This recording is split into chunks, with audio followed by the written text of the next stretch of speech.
పెద్దయ్య, నేను రెడ్డి కొడుకునే. నా పేరు వైరం ధనుష్. ఆహా, ఇలా వచ్చారేంటి బాబు? ఈ పొలం కావాలని అడిగాను. మీ బిడ్డలు కూడా ఒప్పుకున్నారు. రిజిస్టర్ ఆఫీస్ దగ్గరే ఉన్నారు. మీరు కూడా వస్తే. ఆళ్ల సొమ్మేం పోయింది బాబు. కష్టపడి సంపాదించింది నేను. ఇలా రేట్లు రాగానే అమ్ముకుంటారని నా తదనంతరం అని రాశాను. తదనంతరమా?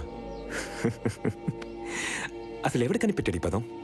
ఎవరైనా నీ కొడుకులుగా, నీ కూతుర్లుగా, నీ మనవళ్ళు గాని, లేదా నాలాంటోలే గాని తదనంతరం అని రాస్తే పెద్దయిన నిండు నూరేళ్ళు బతకాలి, ఆ తర్వాత ఈ పొలం మొత్తం మనకు రావాలని చెప్పి ఎవరైనా అనుకుంటారా? ఎప్పుడు పోతాడా అని ఎదురు చూస్తారు. అయినా నువ్వు పోతే ఆస్తి వస్తుందంటే బతికుండాలని ఎవడనుకుంటాడు పెద్దయ్య?